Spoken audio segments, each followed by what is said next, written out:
l'enfant, le droit à la vie, le droit à la naissance, le droit à l'épanouissement, le droit à l'éducation, le droit à une protection parentale et autres.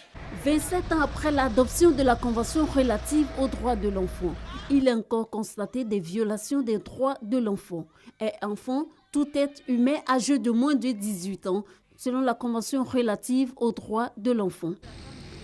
Ce complexe socio-éducatif dans la commune de Yopougon accueille des enfants victimes de maltraitance, d'exploitation économique, d'abus sexuels et autres.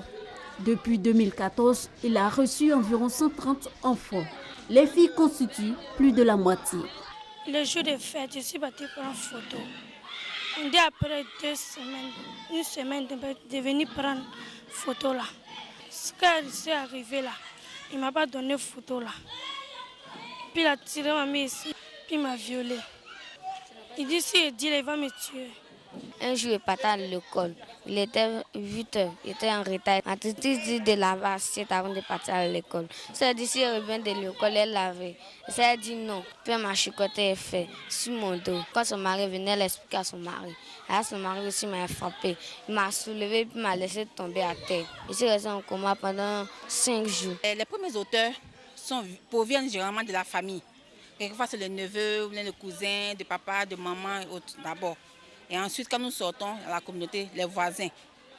Et dehors, ça peut être peut-être un passant. Les enfants en situation de handicap n'échappent pas au phénomène. Eux aussi sont victimes de violations de leurs droits. Malheureusement, nous constatons que certains enfants en situation de handicap sont encore cachés. Certains enfants n'ont pas droit aux soins appropriés.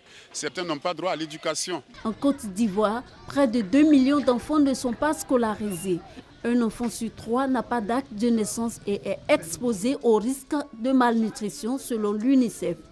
Ce sont là des violations des droits de l'enfant que les populations ignorent. En Afrique, frapper, battre un enfant fait partie de nos habitudes, des habitudes de nos parents. Alors que c'est éventuellement des actes à bannir. Donc, nous allons dans la communauté, nous les sensibilisons. Coups et blessures, attouchements, viols, travaux forcés ou toute autre forme de violence envers les enfants ont des conséquences néfastes sur leur développement et sur la société. S'ils ne sont pas pris en charge convenablement de manière psychologique, dans leur développement psychosocial, il peut y avoir des perturbations et des fois plus graves sont des enfants qui vont devenir des délinquants. On parle de la délinquance juvénile. Dans l'intérêt des enfants, le souhait des parents est que les coupables subissent la rigueur de la loi. C'est bon qu'on les punit. Parce que là, ça peut donner encore des leçons aussi à des autres, ceux qui sont dans des cas qui violent les enfants. Pour améliorer la situation de l'enfant, en plus de la Convention relative aux droits de l'enfant, la Côte d'Ivoire est signataire de plusieurs autres conventions. Elle a aussi adopté plusieurs textes de loi. Parmi eux, la loi portant interdiction de la traite et des pires formes de travail des enfants. La loi sur l'école obligatoire et gratuite pour les enfants de 6 à 16 ans. Du chemin a été parcouru.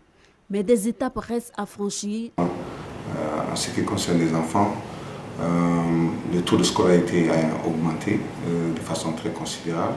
Nous sommes à plus de 70% d'enfants scolarisés. Les taux de mortalité des enfants de moins de 5 ans ont aussi diminué de façon notable. Cependant, il y a encore des grands défis. Il faut savoir que le palu, la diarrhée et la pneumonie sont jusqu'à présent les premières causes de mortalité en Côte d'Ivoire. Selon la ministre Efrazi Kwasi-Yao, des efforts restent encore à faire aussi bien du côté du gouvernement, des ONG que des populations pour protéger les enfants. L'État peut prendre toutes les lois. L'État peut avoir tous les bons programmes possibles. Si la communauté ne collabore pas avec nous, l'État ne pourra plus rien faire. Le combat pour le respect des droits de l'enfant concerne au premier chef les enfants eux-mêmes. C'est la position du Parlement des enfants. On ne prend pas en compte la vie des enfants lors des prises de décision qui les concernent. Donc c'est au vu de tout cela qu'on a décidé de créer le Parlement des enfants. Donc le Parlement des enfants mène des actions de sensibilisation auprès des parents et des enfants sur les droits et devoirs des enfants. Le règlement à l'amiable, l'impunité, la lenteur des procédures judiciaires, la non-dénonciation des violences sont les principales raisons qui freinent encore le respect des droits de l'enfant. La Convention internationale des droits de l'enfant est célébrée le 20 novembre de chaque année.